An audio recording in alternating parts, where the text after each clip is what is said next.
Welcome to Burlap Teachers. Enjoy the video. You start by choosing debt that buys assets which pay you back. First, stop treating all debt the same.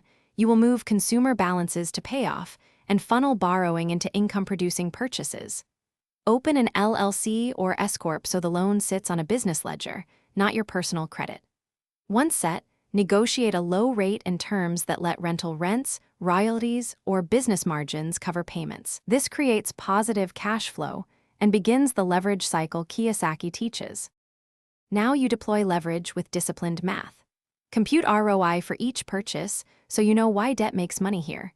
You want returns above your borrowing cost. Once done, stack predictable cash flow assets like rentals or small businesses and use 70/30 or 80/20 LTV only when cash flow proves resilient. Make sure to reinvest excess cash to grow equity and build reserves. This layered approach reduces risk while magnifying returns, letting debt fund further growth instead of draining you. Finish by converting leveraged positions into stable, safer holdings. You will refinance high-rate debt when equity rises or sell assets that underperform to free capital. Make sure to keep 3 to 6 months of operating reserves and stress-test cash flows against vacancies or downturns. If you hit a cash crunch, act fast.